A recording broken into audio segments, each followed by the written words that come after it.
ನಮಸ್ಕಾರ ಬಸ್ಸು ಎಲ್ಲರಿಗೂ welcome back to Sagar stories ಮಗ್ಗ. ನೆನೆ CSK versus RR match review ಮಾಡೋದಕ್ಕೆ ಆಗಲಿಲ್ಲ. ಇದರಲ್ಲಿ ಒಂದು ಕಾಂಟ್ರವರ್ಸಿ ಕ್ರಿಯೇಟ್ ಆಯಿತು. ಇದನ್ನ ಸುಮಾರು ಜನ ಕಾಮೆಂಟ್ ಸೆಕ್ಷನಲ್ಲಿ ಕೇಳ್ತೀರಾ, ಡೆಡಿಕೇಟೆಡ್ ವಿಡಿಯೋ ಮಾಡಿದ್ರ ಬಗ್ಗೆ ಮಾತಾಡು ಅಂತ. ಯಾಕಂದರೆ ವೆರಿ ರೇರ್ ಸೀನ್ಸ್ ಆಗಿದ್ರು IPL ಅಲ್ಲಿ. ಅಬ್ಸ್ಟ್ರಕ್ಟಿಂಗ್ ದ ಫೀಲ್ಡ್ ಅಂತ ರವೀಂದ್ರ ಜಡೇಜಾಗೆ ಔಟ್ ಕೊಟ್ಟಿದ್ದು. ಇದುವರೆಗೂ IPL ಹಿಸ್ಟ್ರಿನೇ ಮೂರೇ ಜನ ಈ ಥರ ಔಟ್ ಆಗಿರೋದು. ಯೂಸುಫ್ ಪಠಾನ್ ಒಂದ್ಸಲ, ಅಮಿತ್ ಮಿಶ್ರಾ ಒಂದ್ಸಲ, ಇವರು ಮೂರನೇವ್ರು ರವೀಂದ್ರ ಜಡೇಜಾ. ಇದು ಆ್ಯಕ್ಚುಲಿ ಔಟ್ ಆಗಿರಬೇಕಾಗಿರುತ್ತೆ. ಇನ್ನೂ ಒಂದ್ಸಲ ರವೀಂದ್ರ ಜಡೇಜಾನೇ ಔಟ್ ಆಗಿರಬೇಕಾಗಿರುತ್ತೆ. ಅಲ್ಲಿ ಅವ್ರು ಅಪೀಲ್ ಮಾಡೋಕ್ಕೆ ಹೋಗಲಿಲ್ಲ ಸನ್ರೈಸರ್ಸ್ ಹೈದರಾಬಾದ್ ಅವರು. ಇದೇ ಸೀಸನಲ್ಲಿ ಒಂದು ಇನ್ಸಿಡೆಂಟ್ ಆಗಿತ್ತು. ಏನಕ್ಕೆ ಔಟ್ ಕೊಟ್ಟರು? First of all obstruct in the field ಅಂತಂದರೆ ಏನು, ಇದೆಲ್ಲರಿಗೂ ಗೊತ್ತಿರುತ್ತೆ, ಏನು ಗೊತ್ತಿಲ್ಲ ಅಂತ ಏನಲ್ಲ. ರವೀಂದ್ರ ಜಡೇಜಾ ಬ್ಲಾಕ್ ಮಾಡಿದ್ರು ಫೀಲ್ಡ್ನ, ಥರ್ಡ್ ಮ್ಯಾನ್ಗೆ ಹೊಡೆದ್ರು ಬಾಲ್ ಹೊಡೆದ್ಬಿಟ್ಟು 1 ರನ್ ತೊಗೊಂಡ್ರು. ಇನ್ನೂ 1 ರನ್ ಓಡೋಕ್ಕೆ ಅಂತ ಬಂದರು, ಸ್ಪ್ರಿಂಟ್ ಮಾಡಿಬಿಟ್ಟು ಬರೋ ಡೈರೆಕ್ಷನಲ್ಲಿ ವಾಪಸ್ ಹೋಗ್ಬೇಕಾದ್ರೆ ಇವ್ರು ಬಂದ್ಬಿಟ್ಟು ಆ ಸ್ಟಂಪ್ಸ್ ಲೈನ್ ಮೇಲೆ ನಡ್ಕೊಂಡು ಹೋಗೋ ಥರ ಬಂದರು.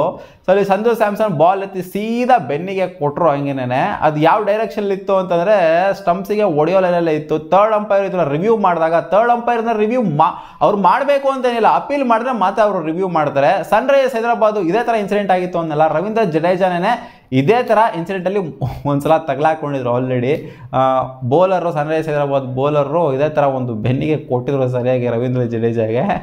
ಒಂದ್ಸಲ ಆದರೆ ಬುದ್ಧಿ ಕಲಿಯಲ್ಲ ರವೀಂದ್ರ ಜಡೇಜಾ. ಒಂದ್ಸಲ ನನಗೆ ಎಕ್ಸ್ಕ್ಯೂಸ್ ಸಿಕ್ಬಿಟ್ಟಿದೆ, ಮತ್ತೆ ಅದನ್ನೇ ಮಾಡ್ತೀನಿ ಅಂತ ನಾನು ಮಾಡಿದ್ದು, ಮತ್ತೆ ಅದನ್ನೇ ಮಾಡೋದಕ್ಕೆ ಹೋದ್ರು, ತಗಲಾಕೊಂಡ್ರು. ಇಲ್ಲಿ ಸಂಜು ಸ್ಯಾಮ್ಸನ್ ಅಪೀಲ್ ಮಾಡಿದ್ರು, ಅಲ್ಲಿ ಪ್ಯಾಟ್ ಕಮಿನ್ಸು ಅಪೀಲ್ ಮಾಡೋಕೆ ಹೋಗಲಿಲ್ಲ. ಬೇಡ ಗುರು ನಮಗೆ ವಿಕೆಟು ಅಂತ ಅಂದರು. ಅಲ್ಲಿ ಪ್ಯಾಟ್ ಕಮಿನ್ಸು ಒಂಥರ ಒಳ್ಳೆ ಥರ ನಾವು ಮೆರೆದ್ರು. ಅಲ್ಲಿ ಪ್ಯಾಟ್ ಕಮಿನ್ಸ್ ಇಲ್ಲ ಗುರು ನಮ್ಗೆ ಇಲ್ಲಿ ವಿಕೆಟ್ ಬೇಕು ಗುರು, ಇಲ್ಲಿ ಏನಕ್ಕೆ ಈ ಥರ ಎಲ್ಲ ಆಡ್ತಾ ಇದ್ದಾರೆ ಇವರು, ಸುಮ್ಮನೆ ಅಬ್ಸ್ಟ್ರಾಕ್ಟ್ ಮಾಡಿದ್ರೆ ಫೀಲ್ಡ್ನ ಅಂತ ಇಲ್ಲಿ ಅಪೀಲ್ ಮಾಡಿದ್ರು ಸಂಜು ಸ್ಯಾಮ್ಸನ್ ಅವರು. ಇಲ್ಲಿ ಸಂಜು ಸ್ಯಾಮ್ಸನ್ ಸ್ವಲ್ಪ ಜನ ಹೇಟ್ ಮಾಡ್ಬೋದು, ಪ್ಯಾಟ್ ಕಮಿನ್ಸ್ ದೊಡ್ಡ ಇವ್ರ ಗುರು ಅಂತ ಹೇಳ್ಬೋದು. ಬಟ್ ಆದರೂ ಇಲ್ಲಿ ರವೀಂದ್ರ ಜಡೇಜಾ ಮಾಡಿದ್ದು ಎಷ್ಟು ತಪ್ಪು ಹೇಳಿ. ಅಬ್ಸ್ಟ್ರಕ್ಟ್ ಇನ್ ದ ಫೀಲ್ಡ್ ಬಂದಿದ್ದ ಡೈರೆಕ್ಷನಲ್ಲೇ ವಾಪಸ್ ಹೋಗಿದ್ದಿದ್ರೆ ಅಥವಾ ಒಂದು ಸ್ವಲ್ಪ ಆ ಕಡೆ ಈ ಕಡೆ ಆಗಿರೋ ನಡೆಯುತ್ತೆ. ಬಟ್ ಅವ್ರು ಎಲ್ಲಿಂದನೋ ಬಂದು ಸ್ಟಂಪ್ಸ್ನಲ್ಲಿ ವಾಪಸ್ ರಿಟರ್ನ್ ಆಗ್ತಾರೆ ಅಂತಂದರೆ ಸೊ ಇದು ಎವಿಡೆಂಟ್ ಆಗಿ ಕಾಣಿಸಿದ್ದು. ಚೆನ್ನಾಗಿ ತಲೆ ಉಪಯೋಗಿಸ್ತಾ ಇದ್ದಾರೆ ರವೀಂದ್ರ ಜಡೇಜಾ ಅಂತ. ಬೋಲ್ಡಿಗೆ ಬೀಳಬಾರ್ದು, ಸ್ಟಂಪ್ಸಿಗೆ ಬೀಳಬಾರ್ದು ಅಂತ ಅದನ್ನು ರೆಸ್ಟ್ರಿಕ್ಟ್ ಮಾಡ್ತಿದ್ದಾರೆ, ಪ್ರೊಟೆಕ್ಟ್ ಮಾಡ್ತಾ ಇದ್ದಾರೆ.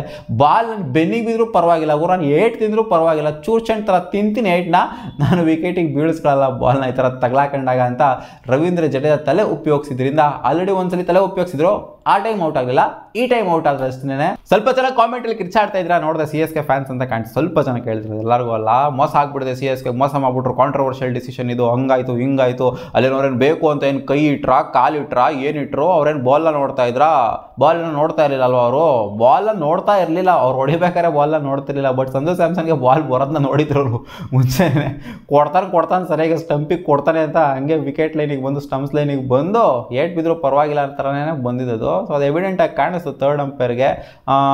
ಯಾರೋ ಗೊತ್ತಿಲ್ಲ, ಯೂಸುಫ್ ಪಠಾನೋ ಅಥವಾ ಅಮಿತ್ ಮಿಶ್ರಾ, ಇವರಿಬ್ಬರಲ್ಲಿ ಒಬ್ಬರು ಕೈಯಲ್ಲಿ ರೆಸ್ಟ್ರಿಕ್ಟ್ ಮಾಡಿದ್ರು, ಬಾಲ್ನ ಕೈಯಲ್ಲಿ ಹಿಂಗೆ ತಡೆಯೋ ಥರ ಹೋಗಿದ್ರು. ಸೊ ಅವಾಗಲೂ ಕೂಡ ಔಟ್ ಕೊಟ್ಟಿದ್ರು. ಇಬ್ಬರಲ್ಲಿ ಯಾರೋ ಒಬ್ರು ಮರ್ತೋಗ್ಬಿಟ್ಟಿದ್ದೀನಿ. ಸೊ ರೆಸ್ಟ್ರಿಕ್ಟ್ ಈ ಥರ ಮಾಡೋಕೆ ಹೋಗ್ಬಾರ್ದು. ಇವ್ರೇನು ಕೈಯಲ್ಲಿ ತಡೀಲಿಲ್ಲ, ಕಾಲಲ್ಲಿ ತಡೀಲಿಲ್ಲ, ಬಟ್ ಬಾಡಿಲೇ ತಡೆದ್ರು. ಇವ್ರೇನು ಬಾಲ್ನ ನೋಡ್ತಾ ಇರಲಿಲ್ಲ, ಬಟ್ ಆದರೂ ಕೂಡ ಔಟ್ ಕೊಟ್ಟರು. ಸೊ ಇದು ಪಕ್ಕ ಎವಿಡೆಂಟಾಗಿ ಕಾಣಿಸಿತು. ಇದೇನಾದ್ರು ಫಸ್ಟ್ ಟೈಮ್ ಏನಾದ್ರು ಮಾಡಿತ್ತು ಅಂದರೆ ಏನೋ ಎಕ್ಸ್ಕ್ಯೂಸ್ ಆಗಿತ್ತೇನೋ. ಬಟ್ ಇವ್ರು ಪದೇ ಆ ಥರ ಎಲ್ಲೆಲ್ಲೋ ಹೊಡ್ಕೊಂಬಂದ್ಬಿಟ್ಟು ಸ್ಟಂಪ್ಸ್ನಿಗೆ ರಿಟರ್ನ್ ಆಗೋದು, ಈ ಥರ ರನ್ಔಟ್ ಆಗಬೇಕಾದ್ರೆ ಸೊ ಇದು ಯಾರು ಕೂಡ ಇಲ್ಲ ಮಗ ಜಡೇಜಾ ಮಾಡಿದ್ದೇನೆ ಸರಿ ಅಂತ ಯಾರು ಕೂಡ ಹೇಳೋದಿಲ್ಲ. ಎಲ್ಲೋ ಅಂಧ ಅಭಿಮಾನಿಗಳು ಸ್ವಲ್ಪ ಜನ ಹೇಳ್ತಾರೆ. ಅವ್ರು ರೆಸ್ಟ್ರಿಕ್ಟ್ ಮಾಡೋಕೆ ಹೋಗಿದ್ದು ತಪ್ಪು, ಇವ್ರು ಅಪೀಲ್ ಮಾಡಿದ್ದು ಕರೆಕ್ಟ್ ನನ್ನ ಪ್ರಕಾರ. ಅಲ್ಲಿ ಪ್ಯಾಟ್ ಕಮಿನ್ಸ್ ಕೂಡ ಅಪೀಲ್ ಮಾಡಿರಬೇಕಾಗಿತ್ತು, ಅವ್ರು ಅಪೀಲ್ ಮಾಡಿಲ್ಲ. ಒಳ್ಳೆತನ ಅವೆಲ್ಲ ಬಿಟ್ಟಾಕಬೇಕು. ಇವ್ರಿಗೆ ಒಳ್ಳೆತನ ಇದ್ದರೆ ಅವ್ರಿಗೂ ಒಳ್ಳೆತನ ಇರಬೇಕು. ಇವ್ರು ಇಲ್ಲಿ ಈ ಥರ ರೆಸ್ಟ್ರಿಕ್ಟ್ ಮಾಡಿಕೊಂಡು ನಾನು ಅಪೋಸ್ ಮಾಡ್ತೀನಿ, ಇದು ಮಾಡ್ತೀನಿ ಗುರು, ನಾನು ಬ್ಲಾಕ್ ಮಾಡ್ತೀನಿ ಗುರು ನಿಮ್ಮನ್ನ ಅಂತಂದರೆ ಸೊ ಇದು ಆ್ಯಕ್ಚುಲಿ ಒಳ್ಳೆತನ ಇವ್ರಿಗೂ ಇರಬೇಕು, ಜಡೇಜಾಗೂ ಕೂಡ ಸ್ವಲ್ಪ ಒಳ್ಳೆತನ ಇರಬೇಕು, ಸ್ವಲ್ಪ ಸ್ಪೀಡ್ ಆಫ್ ದ ಗೇಮಲ್ಲಿ ಇರಬೇಕು, ಚೆನ್ನಾಗಿ ಆಡಬೇಕು. ಈ ಥರ ಎಲ್ಲ ಇದೊಂಥರ ಮೋಸದಾಟ ಹಂಗೆ ನೋಡೋಕೆ ಹೋಯ್ತು ಅಂದರೆ ಜಡೇಜಾ ಅವ್ರು ಆಡಿದ್ದು ರೆಸ್ಟ್ರಿಕ್ಟ್ ಮಾಡೋದು.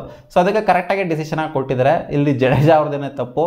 ಇಲ್ಲಿ ಸ್ವಲ್ಪ ಜನ ಫ್ಯಾನ್ಸ್ಗಳು ಬಂದ್ಬಿಟ್ಟು ಕಿರ್ಚಾಡ್ತಿದ್ರಲ್ಲ, ಜಡೇಜಾ ತಪ್ಪಿಲ್ಲ ಏನಿಲ್ಲ, ಸುಮ್ಮನೆ ಔಟ್ ಕೊಟ್ಬಿಡ್ತಾರೆ ಹಂಗೆ ಹಿಂಗೆ ಅಂತೆಲ್ಲ. ಆ್ಯಕ್ಚುಲಿ ಜಡೇಜಾ ಅದೇ ತಪ್ಪು. ಸಿಗೋಣ ಮುಂದಿನ ವಿಡಿಯೋದಲ್ಲಿ. ಬಾ.